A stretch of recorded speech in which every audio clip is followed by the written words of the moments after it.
right, well, that went well for Arlen. Arlen Spector couldn't get a word in on health care. I want you to meet the folks who simply would not let him.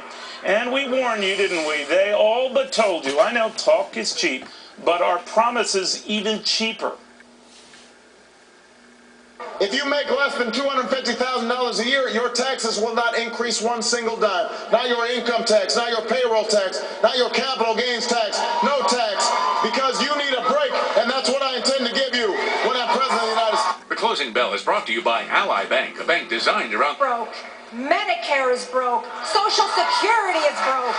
And you want us to believe that a government that can't even run a cash for clunkers program is going to run 1/7 of our U.S. economy.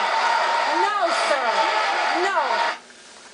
Tax data now speaking out in droves. Taxpayers demanding answers at a Pennsylvania town hall on health care yesterday with Health and Human Services Secretary Kathleen Sebelius and Democratic Senator Arlen Spector. Did they get answers? The folks asking those questions with us now. Joey Taylor, whose question you just heard. Robert Mitchell's also here, whose question you will hear in a minute. Joey, did they answer your question? No, really. He answered it basically by saying that there are 50 million uninsured, and the same answer that they give to everyone, that they're trying to get everyone insured and under the system. Right. And then they were shouted down, of course. Yeah, we're going to get some of that. This is Spector trying to answer your question. Let's listen to this again, Joe. Short, ladies and gentlemen, of sticking with the current system, which doesn't cover 47 million people. That's a lie.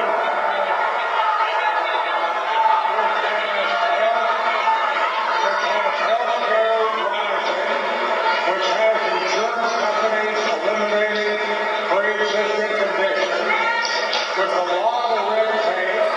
You have a president who has organized a system to improve the situation.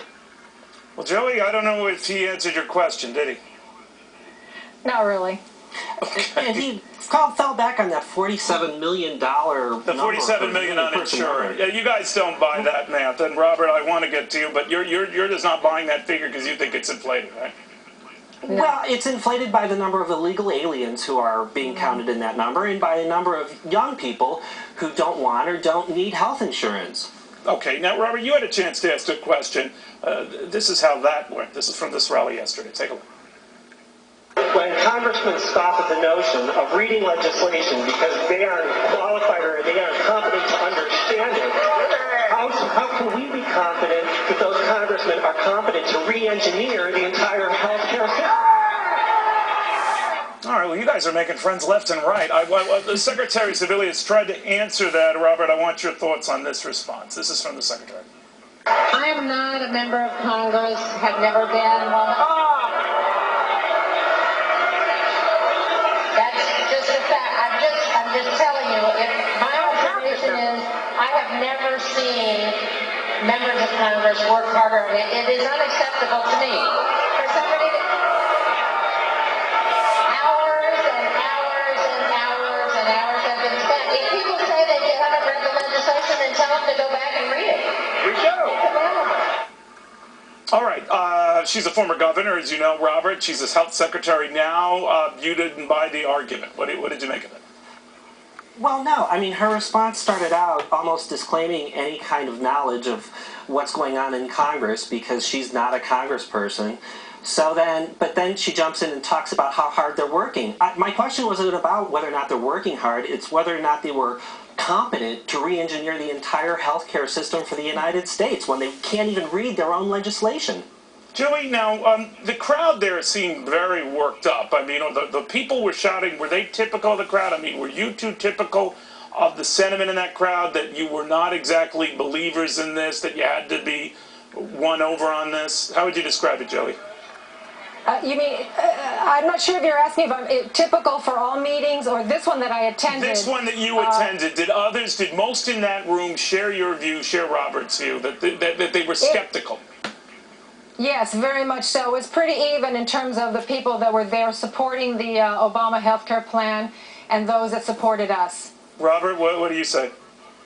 Well, I think there were a lot of people there. Maybe it was half, maybe it was a little more than half, who just weren't comfortable believing what the government had to say. And going back to this 47 million figure, when you reduce it down to the number of people who have pre-existing conditions and who have issues where they can't get insurance, you know, you're only talking about 4% of the population that have a problem, yet they're going to change the health insurance program for the other 96% of the United States. Now, Senator Spector recently switched parties and is up for a tough re-election, and I want to get to both of you on that in a second. Tried to answer that very issue. This is his response indirectly to what you were asking. When you have a bill, and we have a lot of them that are 1,000 pages, it's to pay for my black staff, and we divide up the bill. We have to make judgments very fast. We give about